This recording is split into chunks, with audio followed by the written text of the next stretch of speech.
بسم الله الرحمن الرحيم. وصفتنا حبايبي ان شاء الله النهارده كده هنعمل فيها مع بعض مخلي الليمون المعصفر. هنعمله بطريقه سهله وبسيطه ان شاء الله هتعجبك، بس اتبعي كل الخطوات معايا. اول حاجه كده هجيب عندي تقريبا ده كيلو الا ربع او نص كيلو تقريبا من الليمون، واجيب الليمون بتاعي يكون اصفر كده، والحبه بتاعته لا صغيره قوي ولا كبيره قوي. وبالسكينه بتاعتي كده هبدا ان انا اقطعه الواحده على 4 كده، بس ما اوصلش لحد الاخر، هسيب فيها تكون ماسكه كلها ببعضيها زي ما احنا شايفين كده. ممكن تقطعيها على قطاعه، بس انا عشان عامله كميه بسيطه هقطعه على ايدي كده، سهل وبسيط. هجيب السكينه بتاعت المشرشره دي، بتنفع في الاوقات اللي هي التقطيع دي بتكون سهله جدا. وانا بقطع الليمون هنا قبل ما اسلقه وهقولك ليه. بعد كده بقى هجيب السكينه بتاعتي وابدا ان انا اقطع الليمون كده زي ما احنا شايفين مع بعض اهوت، الواحده على 4. هقطع كل الكميه دي قبل ما اسلقه، لان احنا لو سلقناه وبعدين جيت تقطعيه هتلاقي التقطيعه بتاعته صعبه جدا، هيعوز سكينه حاميه وهيتعصر منك كده. لكن هو لسه كده ما انسلقش بيكون ماسك نفسه كده. انا خلاص اهوت قطعنا الليمون وغسلناه كويس جدا قبل التقطيع كمان، مفيش اي حاجه بقى، وكل الليمون متقطع عندي حله على النار فيها ميه، مفيهاش ازيد من ميه، لا ملح ولا اي ليمون ولا اي حاجه. وهنزل بيه الليمون بتاعي، ياخد تقريبا من 5 ل10 دقايق غليان. كل ما تزودي درجة الغليان كل ما يستوي معاكي الليمون أسرع في المخلل. يعني انت عايزة تاكليه بعد أسبوع تخليه 10 دقايق، عايزة تخليه بعد شهر يدوب ياخد غلوة. عايزة تخليه كمان أكتر وأكتر ممكن تحطيه كمان من غير غليان، بس احنا بنغلي هنا الليمون كمان عشان ينزل المرارة اللي موجودة في الليمون، اللي بتكون موجودة في الليمون بننزلها في المية بتاعته. كده خلاص أنا كان الليمون عندي استوى ومية مية. هشيله بقى على واصفيه من اي ميه موجوده فيه، وعندي طبق كده هطلع كل كميه الليمون واحده واحده كده زي ما احنا شايفين. وممكن كمان تديله غلوتين وتسيبيه يكمل سواه في الميه المغليه، برضو دي طريقه حلوه وكويسه. وخصوصا كمان لو انت كنت بتعمليه في حله ستانلس، عشان الستانلس بيحتفظ بدرجه الحراره. طب خلاص انا كده خلاص خلصت كل الليمون اللي معايا اهوت، وهسيبه بقى لحد ما يبرد تماما علشان نعرف نحشيه مع بعض ونشوف بقى هنحشيه بايه. انا عندي خلطه كده بشتريها من العطار، بقول له انا عايزه حشو لخلطه الليمون المعصفر، وهي عباره عن شمر وعصفر وكركم وحبه البركه.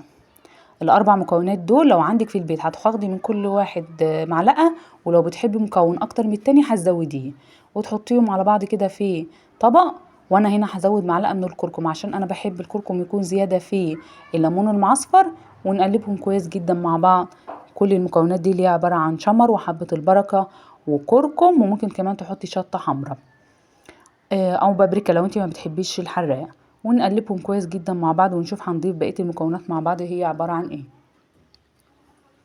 الخلطة عندي بقت جاهزة، هحط عليها ادي 1 2 3 معالق كده من الملح تقريبا على كيلو الا ربع او نص كيلو من الليمون، معلقة صغيرة يعني معلقة ونص من الكبار. وعندي هنا دي فلفل احمر انا مقطعاه كده، ممكن تضربيه في الكبة بس هو حامي شوية، فانا قطعت منه 2 كده عادي على ايدك، وتقطعيه حتة صغيرة كده وتبداي تقلبي فيه كويس جدا. وممكن تستغني كمان عن الفلفل الحامي ده وتحطيه قطع كده زي ما بتحبي وتفضلي، وتحطي بداله شطة من الحمرا اللي هي البودر دي عادي خالص. عندي المكون بقى اللي بعد كده هو الجزر. هتبشري جزرتين او 3 زي ما بتحبي كميه الجزر في الليمون المعصفر. فانا هنا ما كانش عندي جزر، بس انا كنت مخزنه الجزر معاكم قبل كده، ودي اهميه بقى ان احنا نخزن الجزر مبشور، ليه استخدامات كتيره جدا. وان اولها هو، وانا هسيب بقى عندي الجزر اللي انا بشرته ده، ودي اهميه طبعا تخزين الجزر زي مبشور زي ما هو كده. هطلع قطعه تسيبها تفك، فكت معايا، ابدا اقلبها كويس جدا. طبعا لو انت مش مخزنه جزر زي كده عندك جزرتين فريش هتبداي تبشريهم 3 زي ما بتحبي كميه الجزر تكون موجوده في الليمون المعصفر. ونقلب كويس جدا كل المكونات دي مع بعضها لحد ما تتمزج تماما. وابدا بقى ان انا احشي في الليمون بتاعي. الليمون طبعا برد معايا خالص وخد تقريبا نص سوا.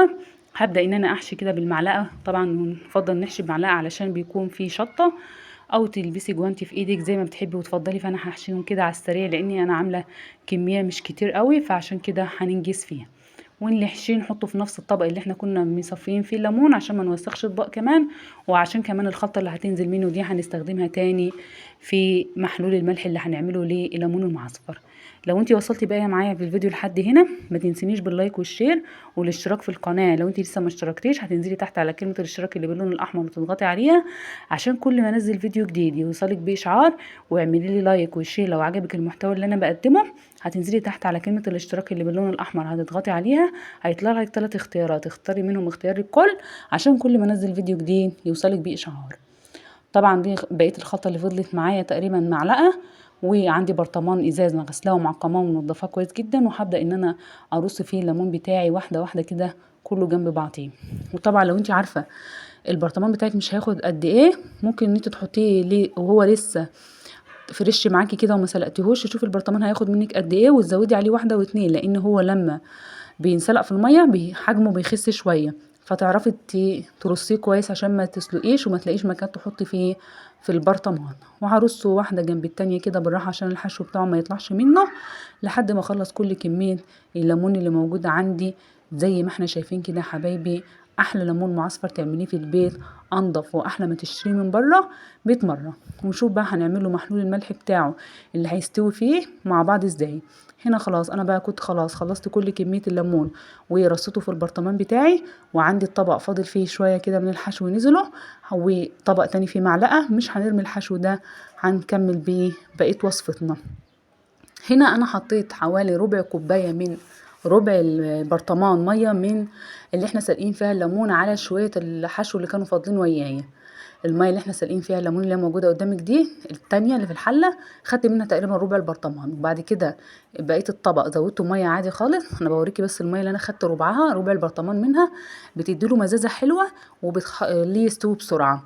هحط فيها تقريبا 4 معالق من الملح في الميه دي عاديه خالص، ميه مفلتره او ميه من الحنفيه عادي، ونبدا نقلبها وندوق.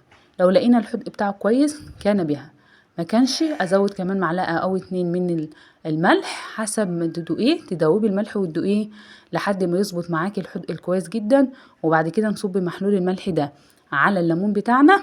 هنا كان في اي تقريبا في زي زبيب كده، فانا شلته من الحشو بتاعنا، ونبدا نصب بقى محلول الملح بتاعنا على الليمون.